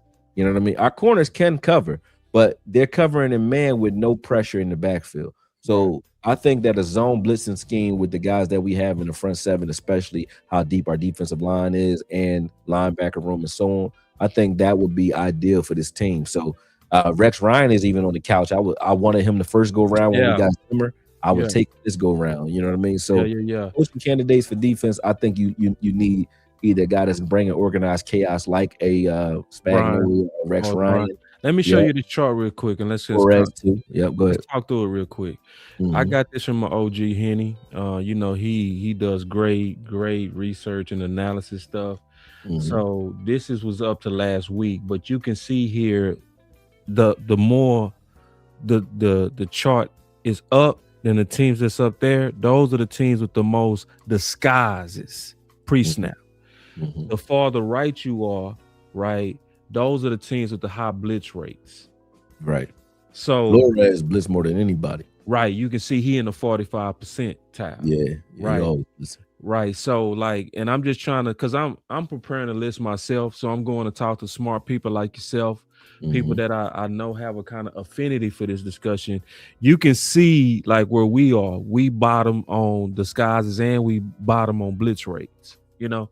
So I'm wanting people that's kind of like on that right quartile and that upward, you know. So I'm like, what teams on this list will probably kind of pop out to you and why? Again, Flores, I like. I don't want to be another Zimmer 2.0. And I look at that like when you're running a lot of zero coverage and you're blitzing crazy. Sometimes you get caught on the back end with that. But Flores has come up with a strategy. I don't know what it is, other than the fact that he's forcing the ball out of your quarterback's hands. That's what it seems like it's to me, man. I think that he don't get beat deep a lot. Right, because see that I think that's the genius that I thought I saw with his defense this week, bro. All that pre-talk of him blitzing, all that prep of blitzing, and all that preparing for hot reads, it almost make your quarterbacks almost every snap like they overthinking, bro. Yeah. That was the genius of that blitzing at that high rate like that. You can tell it got to our offense, even though our offense put up some points. You could see psychologically it was on their ass. Right. Another one that I wanted when he was here that I know we're not going to get. I'm mad that we let Al Harris get out the door. Yeah, no doubt. So we got the same list so far. Yeah, well, we should have never let him out of the building. I like, I mean, obviously Vance Joseph is going for a head coaching position after this. Yeah. He don't want another coordinator position. But I even like Raheem Morris. I like Raheem Morris as well, because when he was with the Rams maybe 2-3 years ago, right? Morris. We played, and I have film of that somewhere, probably not on this computer though. But we played the Rams maybe 2 or 3 years ago, right? I think it was 2 years ago. And when Dak was trying to connect to CD was playing. They had guys playing man coverage on CD, and I'm thinking I'm reading a man coverage play. There'll be one guy playing man. And I was like, how are they affording a triple team and quadruple team CD like that? They're not. Everybody else playing zone. So while CD's running like drag routes and dig routes through a gauntlet of other players that are just standing in their zone, it's like a forced. Raheem Morris was forcing double teams in almost every window that CD would run through, and he had a guy chasing him at the same time. I was like, yo, I had never seen coverages like that. So if you can make me have to look back at a play 4, 5, 6 times to try to figure it out, right? What it is. I didn't even know what I was looking at, and I can identify it real fast. Defense is modern now, man. That's what I love about the modernization of defense, bro. Like these are not at all even close to sitting your zone shit. That shit over. It's matching. It's a lot of matching. It's a lot of exotic defense, bro. This is a great era for defense. Exactly. So I appreciate your talk on that, man. I got one more for you, bro. I don't want to hit me. Hold you too long. You got me. Go ahead. But these are the talks that I would say to him over the phone. I swear to God. Like these are the talks that I would lean on him with. Like, hey, bro, I'm finna start my coaching search, and I would lean on him because this is what he's real good at. So, whoever the Browns coordinator is, too, I love the Browns defense. I gotta say that too. Yeah, me too. I love their defense. I've been hearing a lot about him, man, and I really am starting my research. So I done wrote down everything. I done wrote down a lot of stuff y'all been saying too in the chat, like Van Josephs. I love that idea. Right. So now this is what I want to talk to you too, that I see, bro. And I want to now you can be tough with me on this too. Go ahead. Yeah. I feel like our defensive future is bright as hell. Well, 100%. 100%. You got 2 first-round draft picks going into the offseason. Number one, that's enough right there. You can start there. But when you look at if we retain, you said if we retain Kenny Clark and Quentin Williams, we keep both those guys here. You got a defensive line that you can build around. Ezra Rock, who's already shown that he can ascend next year, I believe. I even like keeping Clowney if Clowney want to play another year. I love Jadeveon Clowney and what he gave us this season. But if we can just add some pieces, we need one more bona fide pass rusher, I think, in that room. You know, somebody told me to break down Sam Williams. I think Sam Williams needs to be evaluated next year, not this year, because of the ACL tear. I don't give him hell this year. I don't even say his name because I already expected a mid-season from Sam Williams due to the injury. So I would like to see Sam Williams in a healthy year behind him, and then, you know, we go from there. But if we could add one bona fide pass rusher to that room, I think this defense already looks better. And you put a coordinator in there that actually understands how to run coverages and disguise coverages. We're not disguising anything. We got guys playing off.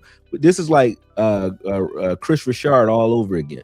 I remember we were playing off like 10 yards off the ball, 15 yards off the ball all day, every day. And even Dan Quinn did this sometimes, but we didn't do it all the time, though. But he would do it sometimes. But this is a little bit too much for me when it comes to too much, bro. He doesn't. I don't understand not using Revel at press as almost fucking every time. If you running man, press him, bro, because he built for it. Like, and you can see that's a strength. He get a little handsy. Coach that out of him. Don't put him in space. Don't put him in space, bro. Like, let him get up there. Man. Hey, Quale, I'm gonna be honest with you, bro. That has been greatly debunked. Yeah, you're really not right on that, bro. I don't know why you saying this. I'm being, and this ain't even just coming from Akoye, bro. If you just look around, bro, everybody has clearly, like, even the Cowboys have come out and said there wasn't no murder. Like, sometimes, bro, listen, bro, we really are trying to help a lot of people get free of groupthink, bro. Like, I know, and we not saying Murray great. What we saying is he is not as bad, and what they done brainwashed a lot of y'all to think is he just ass trash and all of this, and because this is how they get y'all. They show y'all clips, and they take a clip and they make that one clip kind of like the overall supposedly who this person is, and it works on y'all. Well, and beyond that, bro, I get specific because you're talking about that one play. He wasn't wrong on that play, but you say every time there's a big play he's on the field. That's not true either, because I already debunked that. Most of the big plays against this team have been explosive passing plays against our corners and safeties. Like last season and the beginning of this season, Donovan Wilson has been getting torched since last year in explosive plays. Right now, Donovan Wilson does other things that I like near the line of scrimmage, so I don't bother him much. But in the beginning of the season, I wanted him benched because last year, every explosive touchdown against the Cowboys was against Donovan Wilson. But you know who they were talking about all year? Mozzie. And I said, well, why y'all not talking about the guy that's actually giving up points? You know what I'm saying? Yeah. That makes sense to me. Yeah. So, again, same thing's happening this year. We're ignoring our corners and ignoring what's happening with the explosive plays. Because regardless of what you're saying, the ground game still is not our problem. Has not been what's been giving us that's the biggest year. It's not the front seven versus the run. It shouldn't even be a discussion, bro. All year. But we have talked about the pass the least, and that's been the biggest problem all year is the pass, not the ground game. So I don't understand how we keep going from we lose, it must be the linebacker. Murray. Y'all never talking about the corners or the safety. You know why people don't talk about corners or safeties? This is a telltale sign. I'm gonna teach y'all something. What's the hardest film to watch? Wide receivers and corners. Because you gotta watch, you can't evaluate them without watching the plays when the ball doesn't even come their way. So a guy who don't watch film will ignore the corners because it takes too long to see if a corner actually had a good or a bad game, because you gotta watch all of the pass plays, even when the ball's not coming his way. You gotta watch what he's doing. Don't nobody want to do that. I don't even like to do it, but I do it.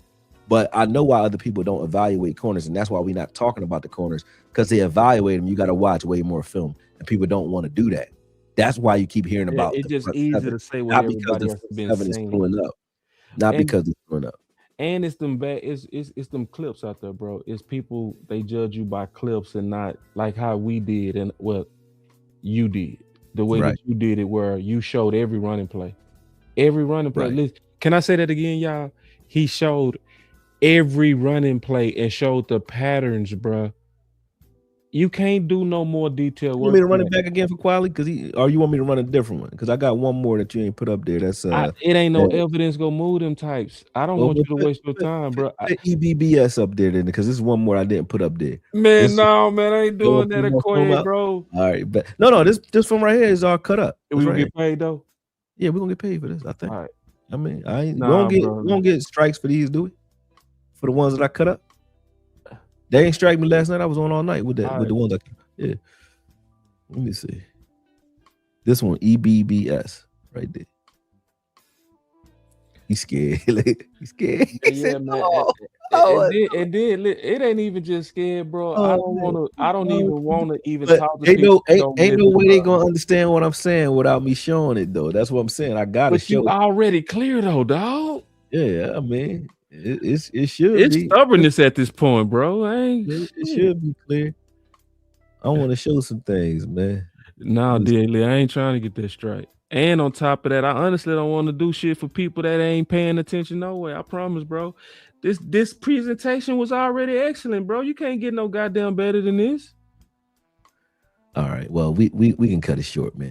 But I just want I'll put it up on my page because you're right. I don't want to mess your channel up because it took me forever to get my let's get it. Let's get it, bro. I ain't tripping. Let's get it. Listen, hold on. Let's do this then. Let's do this. Since we go give them more and put ourselves in a place and we appreciate if anybody throw something in the cash apps. Just do that. There you go. Throw something in the cash apps to make it worth the time, like straight up. All right, let's get. I'm gonna do all right, this play right here, right? Yeah.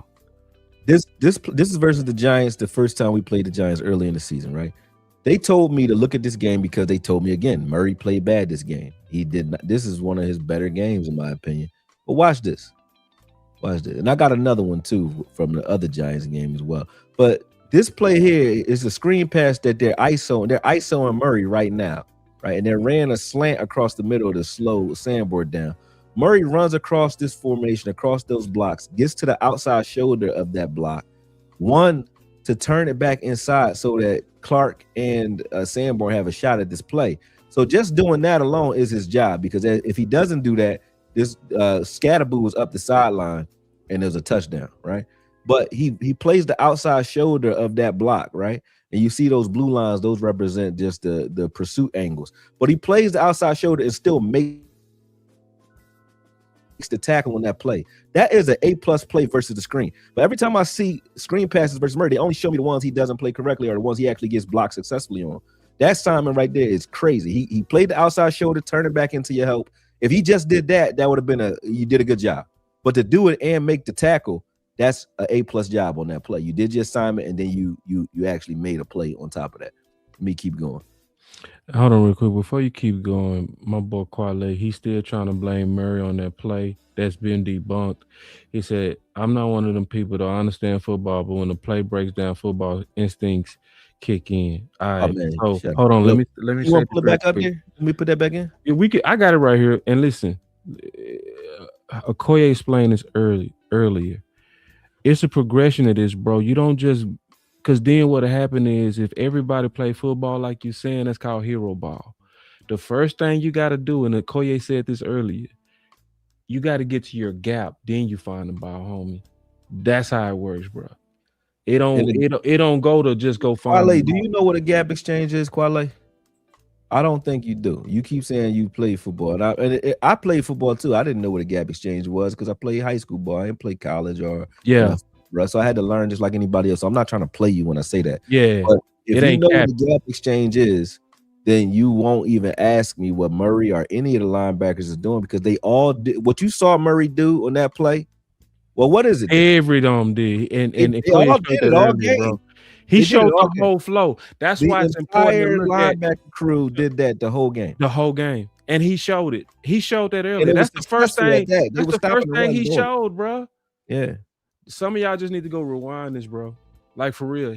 Like that's the first thing Akoye showed is that's what you should do. Watch this again. Yeah, watch it again. Watch it again. So we don't mess the show up. Just watch it again. You know what I'm saying? But that's all that was happening was a gap exchange. Before the ball got handed off, and this is how you know it's a run blitz or a gap exchange on that play. Before the ball got handed off on that play, he was already in that gap. Right. He didn't just run to the gap off of instinct or no vision. He was told to blitz that gap. That's why he's there. But he did that earlier in the game. They just countered us every time. He did that early in the game, and so did Kenny Clark. He did that early in the game. Kenny Clark got a -3 yards on the same play, same style play, and Murray got a -1 yard play in the goal line on the other side of the field doing it. And then they just said, all right, who do you expect to make that play? Clark.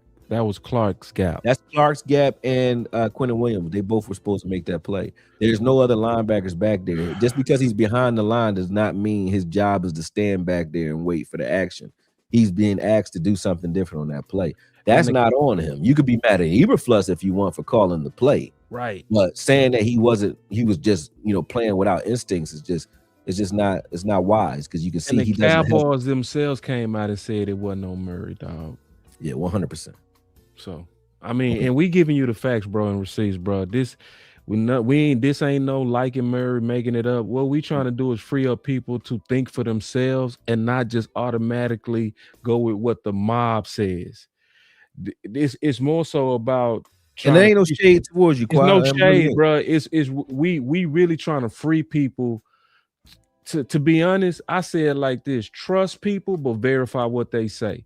This is why me and Akoye pretty much almost every time end up on the same side, bro. We don't talk about a lot of shit, but he'll go do his work, I go do the work, and we'll come to the same conclusion.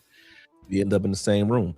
Yeah, it's like that, man. It's not about I'm not even trying to be right, but if I am right, I'm not going to lie and say I'm wrong. You know what I mean? You got it, bro. Coach do got him looking bad. Yeah, the whole package was bad, bro. It was a bad package. They was out there with a nickel package on the goal line with two running backs, bro. Put that one play in there real quick. I'm gonna show him this play. Live evidence. I'm gonna put this back. And we just trying to get everybody caught up, because a lot of people, some people miss this. So some people miss this, right? Yeah. And let me say one more thing about my boy Akoye work and my work, the type of work that we do. It's more so about just trying to make sure that we have healthy debates and healthy discussions, because when we on the wrong side of this, we also slandering somebody. Y'all know that, right? Yeah. We messing with somebody's money, we messing with somebody's reputation, we messing with their endorsements.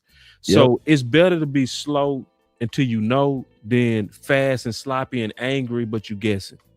Especially it was a lot of people kneeling.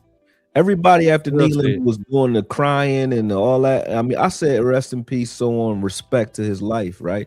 But the people who was going on these monologues talking about, we never know what a player's thinking and how much pressure on. We talked all this as fans and as content creators, and then we still do this shit every week and act like we don't understand these human beings. And I get mad when people tell me that the work I'm doing is not legit, meaning like I didn't really put the hours in to do it. Like I did film yesterday for like 7 hours straight. Sat here for 7 hours. 7 hours. I get upset when people disrespect my time when it comes to that. That's why I didn't let somebody just put out there that you do. They called it controversial. Yeah, controversial content. It's like, nah, bro. We don't gain from doing that, bro. Listen, whenever you go against the crowd, that's not smart to do that. Let me show this gap exchange to Quad real quick while you talking. Yeah, go ahead. You got to put the film back up there. Which one? It's the live evidence. Yeah, that one. Hold on, let me get this off. That one. Yeah. But it's not in our benefit to do that, y'all. Listen, we grow slower by going against the mob. Let me get to that play quick. I ain't even gonna wait. So first, I want to show you what I'm talking about when I say a gap exchange. So you see this?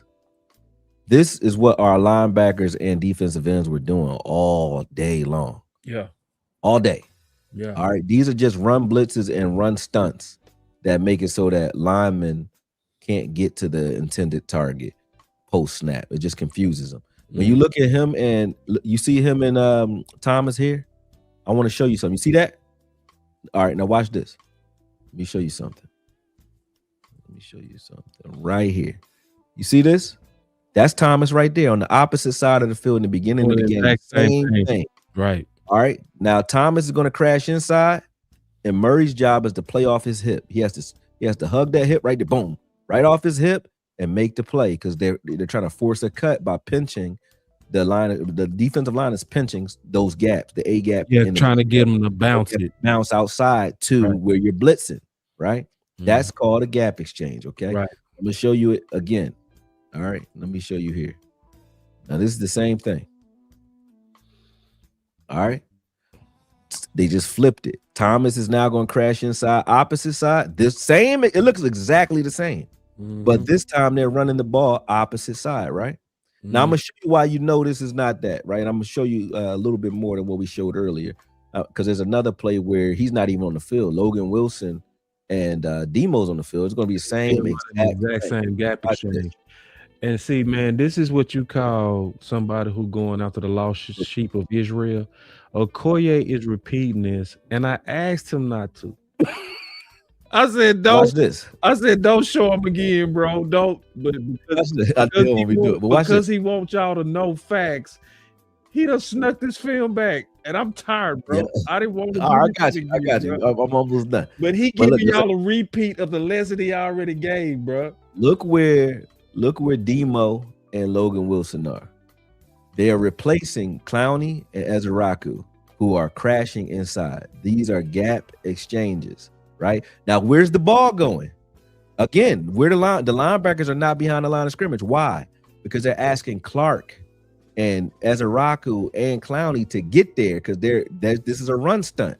They're only asking the linebackers to play contain. And the reason they're using the linebackers to do it because if a quarterback breaks out or if a running back breaks out outside, you want someone that can chase them down. So they're using their defensive line to collapse the offensive line of scrimmage and crush them. This is pinching, and then they're scraping to the outside, right?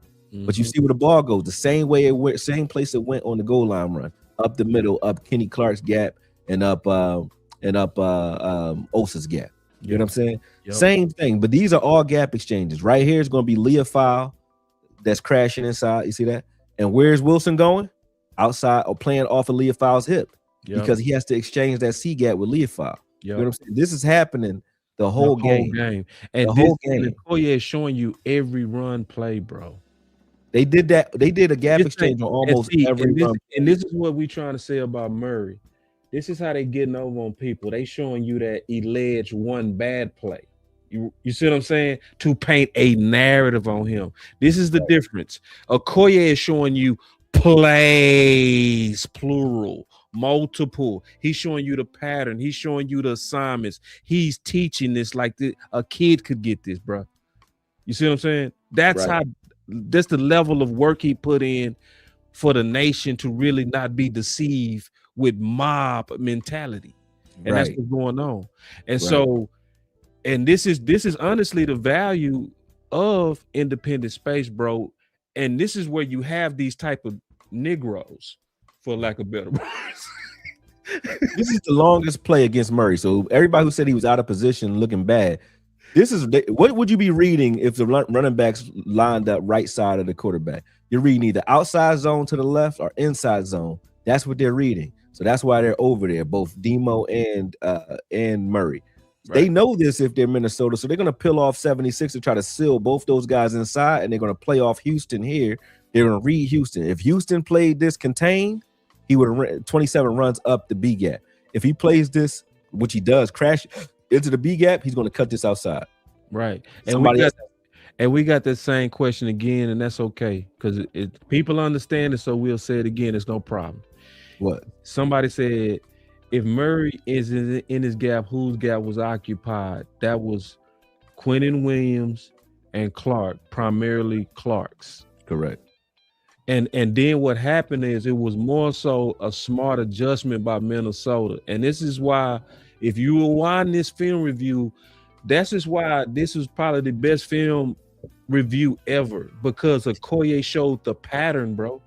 That's the key thing, is he showed you the play that set up that goal line play, right? Where Clark blew it up at first, right? This is the first one where he blew this up. Yeah, he blew it up at first a little bit. Let me get some water. Yeah, there it is. Yeah, he blows this up. Yeah. The next time Clark goes to do that is on the goal line. Yeah. The next time he does that, they grab his head. They grab his head. It's going to grab him by the back of the head, right around. They got strategists on their side too, right? They got right people. here. He gets upfield. They're gonna grab him by the back of the head and pull him down. My He angle tried the show same better. thing. I'm gonna show my angle. I'm gonna show Yep, my your angle. Your angle is better. Yep. Let me show my angle because it really show where he got pulled. Yep. He did the same thing, but this time he got clipped. Look at the line. Look at the lineman's left hand, right behind Clark's head. You see that? Yeah. He pulled his head down this time. Pulling his head down. He lost his balance as a result. This was the Clark gap. would have made that play had he not Right. done it. Right. It wasn't a horrible play. It just was a better headsy play by the lineman. He knew and what a was. good adjustment by Minnesota. They adjusted from the first time they blew it up. Yep. And Akoye showed the pattern of it. That's why it's important to look at multiple plays. I'm gonna just say it like this: if anybody make a case about a player by showing one play, I don't trust them, bro. Yeah. If you show one play or you just show me a picture of a play and tell me that that's the play, that's the excuse me, that's the play that player put out for the whole game. You a liar. You're a liar. And I ain't got no problem with you lying. You could lie, but when I go to correct it, everybody can't call me. You can't tell me I'm tripping. Yeah, because I'm showing the whole game. Right, the whole game. If you say, oh, he played bad versus the run, right? And I show you every run play, and he not even on the field but 12 times out of the 27. It was like 27 runs, 25 runs that weren't QB scrambles. Yeah, and out of those, he played on like half of them, 12 of them, and out of those, he had two assisted tackles and one tackle for a loss. And listen, how man, this case was closed when you said it earlier, but you want to open the case back up and then get it reclosed again. But hey, I just want to make sure those who just got did here, that out of love for y'all, bro. Listen, because people did just get here, and the reason why we did it is because it's some people that was in the chat that really want to know. But now you know. This is and let me tell you the big lesson out of this. Let me tell you the big leverage the pass. Go ahead. This is the big lesson out of all of this, y'all. All of us, every one of us, me, Akoye, y'all, all of us always need to slow down from mob anger when we don't know the assignments ourselves. Yeah. If you don't know the assignment, you could be wrong. Always keep that in the back of your mind, because football can, like for instance, there's a soft cover too that can make it look like man, where a corner can get beat, but it's really not him.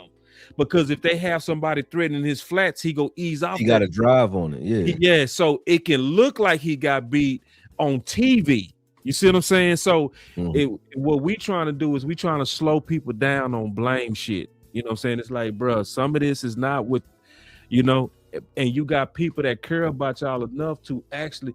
He went through this 3 times, bro, for y'all to get it. Now, what I would say do with that is throw some dollars at the homie, bro.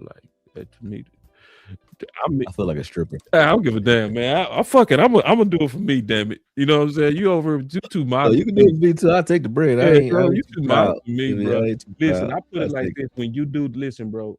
I paid attention to what you just said. Did y'all hear him say he spent 7 hours on film, bro? Yesterday. Just making that one 10-minute video took me like about 4 hours, and then I went live for another 3 hours in the middle of the night last night. Taught it. Yep. You telling me that ain't worth it? That's for knowledge. That's for people to come back and not to be right. That's just for they line on we can know what's really happening. This is what's really happening, because this is really supposed to divert our attention to the real discussion. The real discussion is supposed to have been corner. Right. So you needed somebody to do the work to say, why the fuck we talking about this? Right. That's where we at. Hey, bro, I greatly appreciate you. You know what I'm saying? I'm gonna give my final words, bro, because you don't got all in my bedtime.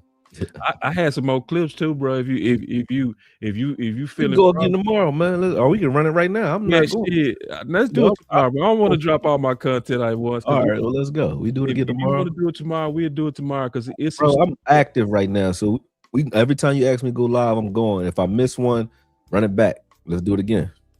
Yeah, because I wanted to get into you. I wanted to talk to you about some dead stuff. I got some. Look what I got up in here, bro. But in both cases, Boy, see, listen, man, I got some stuff in here we was gonna talk about, and I wanted to get your mind on this, bro. But see, I don't want to drop all this content all at once, but we doing too much, man. We gave away too much tonight, and I'm gonna go check my cash app and see if it was rewarded. If it I ain't wasn't even check rewarded, mine.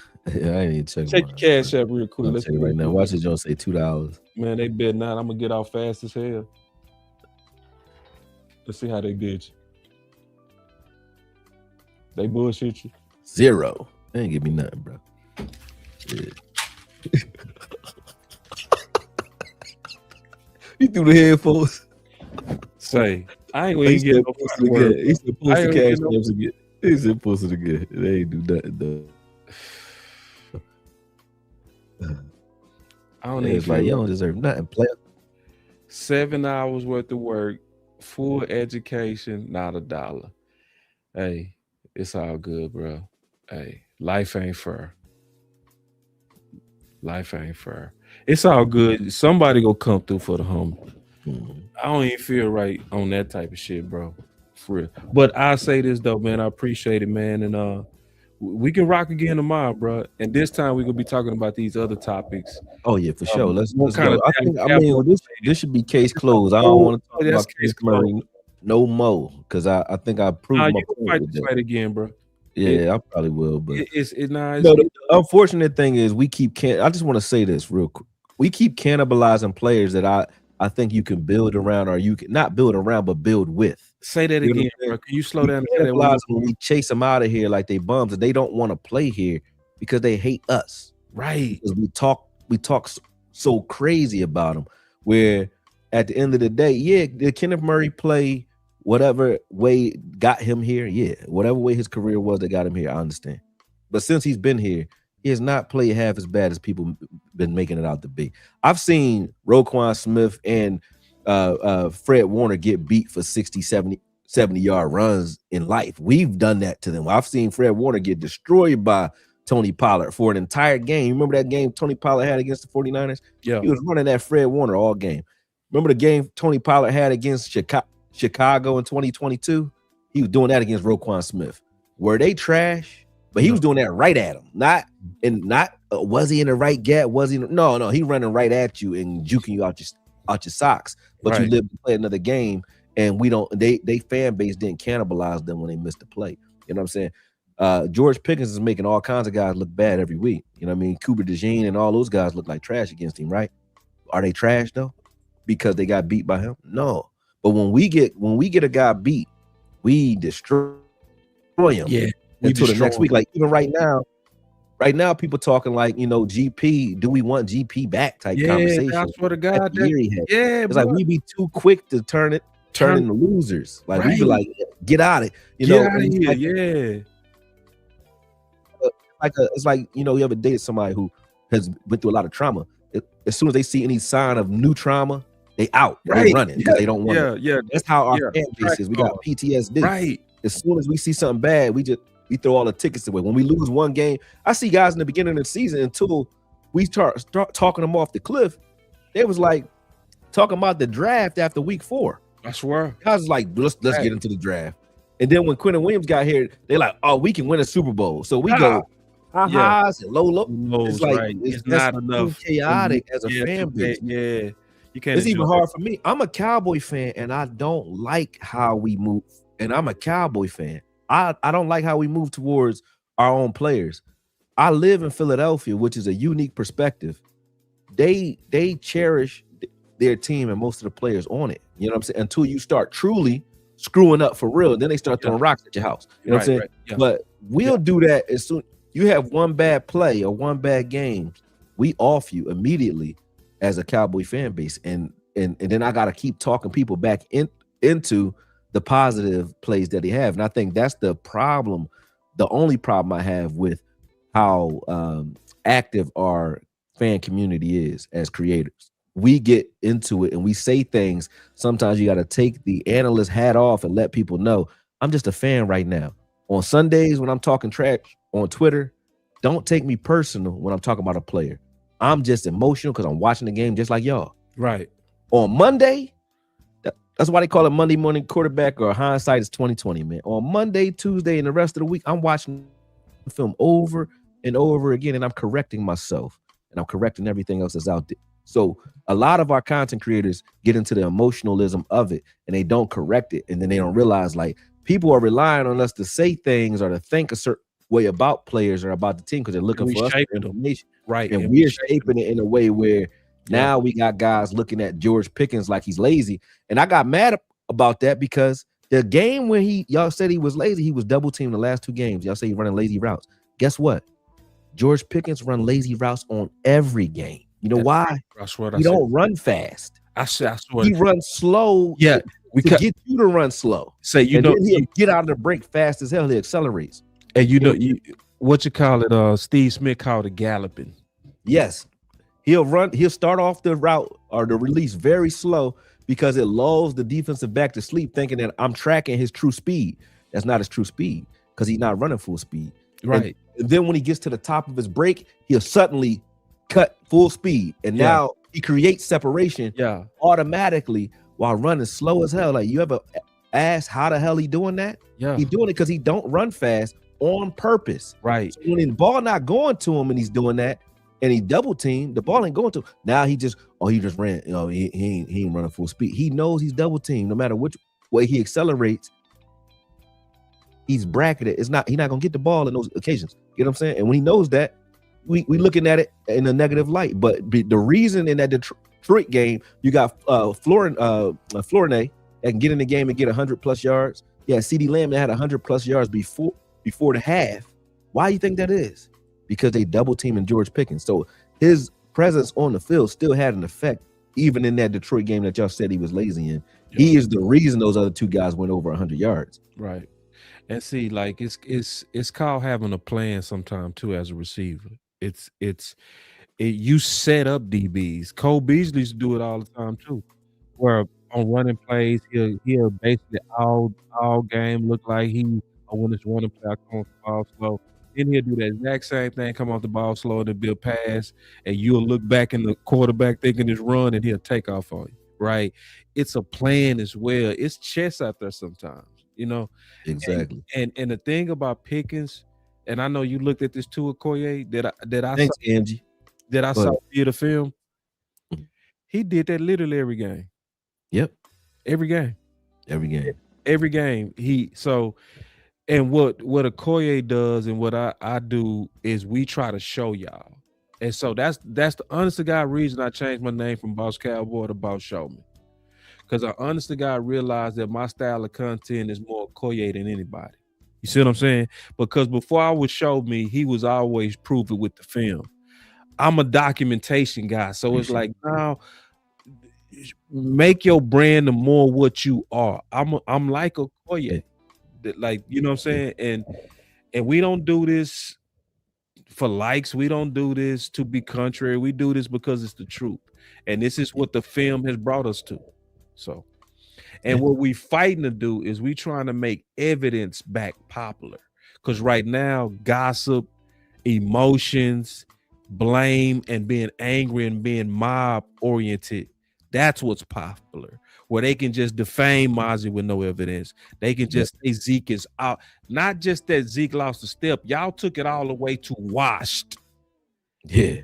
And said it comfortably. Even with that conversation, it was like, yo, nobody, just like we're not saying Kenneth Murray is an all-pro, nobody was saying that Zeke Elliott was his rookie Zeke. No. We said you can put another back in front of him like Rico, and use Zeke in short yardage, and you'll be just fine in the goal line. That's what we said. Yeah. You could use him. He was still a viable option with the offensive line in the goal line because his last year here, he still had like 12 touchdowns last year here before that, right? Right. So and 1,000 yards. Yeah. So we said that, and people were like, oh, you said Zeke wasn't washed. Listen, you know, the way the fan base is, right? Jerome Bettis would have never had that Super Bowl. He had y'all as fans because he was washed long before he got the Super Bowl. You know what I'm saying? Yeah, 3 down years. I think that you can play with players that still got the heart to bleed silver and blue. In my opinion, when I see that, I didn't have a problem with Jason Witten retiring late and coming back here. Right? I didn't have a problem with Emmitt Smith being here as long as he was. You know what I'm saying? I didn't have a problem with Jerry Rice and and was it Tim Brown playing late to their careers because they still loved football and they still was giving it their all when they was out there. I didn't have a problem with Larry Fitzgerald, but so why would I have a problem with Dez or you know what I'm saying, Zeke and so on? I don't look at those players that way because they already did enough for the star for me to say, listen, if they got a roster spot and we can find a use for them, I don't got a problem with them being here. That's what those arguments were about. But people turn this into, you know, a popularity contest, but then they don't even have an answer for what they want to do in its stead. You know what I'm saying? Yeah. So we'll be ready to fire players. Let's fire Brian Schottenheimer, fire everybody. That's the answer for everything with no answer for what you're going to put in its place when you get some sort of continuity, man. So as long as we're thinking like that, we'll never have anything. You know what I mean? Because every time you draw up a blueprint, you burn it, you rip it up, you ball it up and start over. You ain't going to build no house. Man, y'all better be listening, man. Say, let me go and get my final word. That was amazing, homie. So we supposed to be coming back tomorrow. It's gonna be a totally different show. I'm game. It might be evidence-based. You never know how we might do. We might talk on the phone and be another evidence show. This was an evidence show. Yeah, but tomorrow I want it to be more of a football show, kind of future talk, competition talk, evaluation as we got our last 3 games talk. Where we gonna start digging into these guys. I want to talk tight end with you. It's a lot of stuff I want to talk Bob with my boy Akoye with. So he promised he gonna be back. He got the time. I'm gonna hold you to it. Okay. I'm gonna hold you to law too, so we might bring Law on the show so we can do it all at once instead of having to do 2 shows. That'd be perfect. And that'd be perfect if Law can make it. That'd be amazing. So this is my final word, man. I really do want what my boy has always been to become the new normal sports. That's a very hard and like mountain to climb because sports is sensational. Mm-hmm. It's sensational now. It's shock jockey. Yeah. And it's and most fans not of their own fault are casual because they usually never really came up in the sport or played it, but they still love it. But they can be subject to groupthink. So that's why Sadiqa send us another cash up. Thanks, Sadiqa. Thank you, Sadiqa. Thank you. Now we appreciate that. I greatly do. And I agree. So that's why we named this show Evidence Over Groupthink, because Akoye and I are going to continue to try to push what's not popular.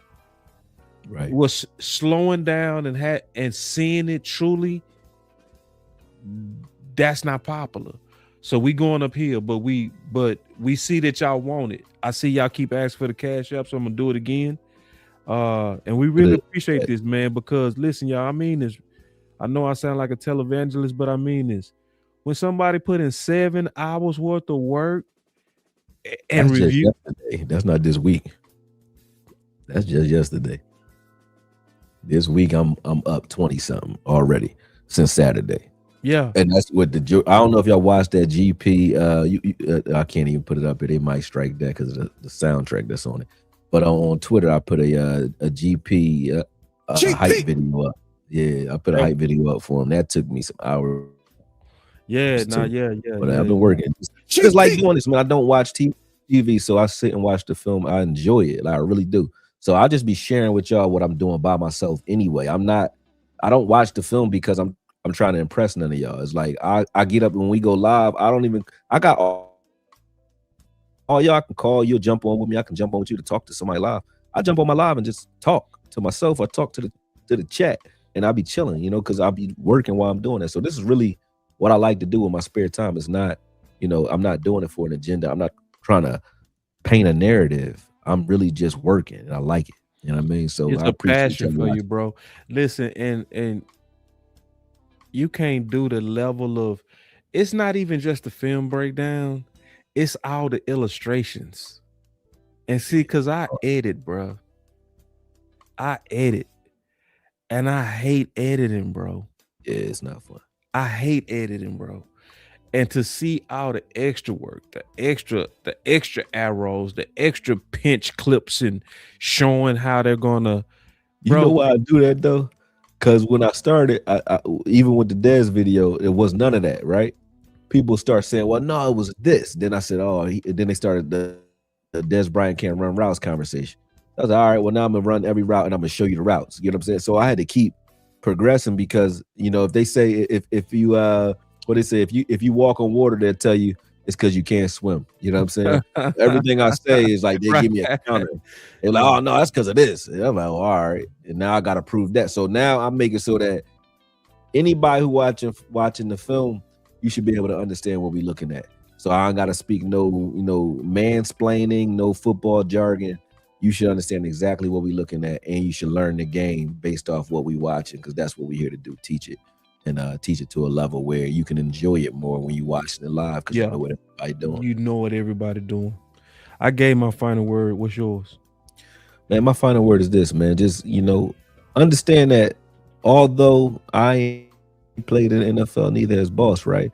When you put the time in and you do this type of work, right? And someone comes to me to do film, like if I'm doing some film, if you know me, you know that I'm not doing it to lie or dissuade anybody in any way, shape, or form. So I'm just tired of arguing with clients. I call them clients, with fans who think that, I'm not looking at something correctly. And if I'm not, I would like people to kind of show me plays that they want me to look at or games that they want me to look at, and I'll do that.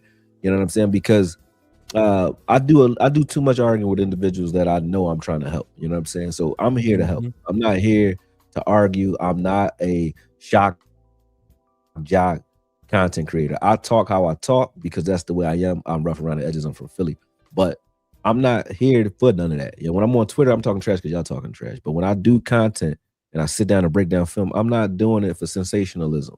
I'm doing it by the book. Every time. I don't play and I don't cherry pick. And I show you everything that a player is doing.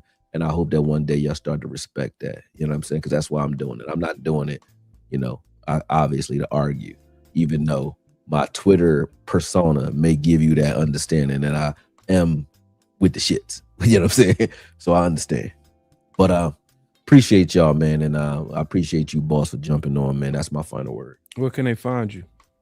Oh, Akoye Media on, for football, all things football. If you're into boxing, I am a professional boxing coach. I coach pro boxers. I do a boxing analysis as well.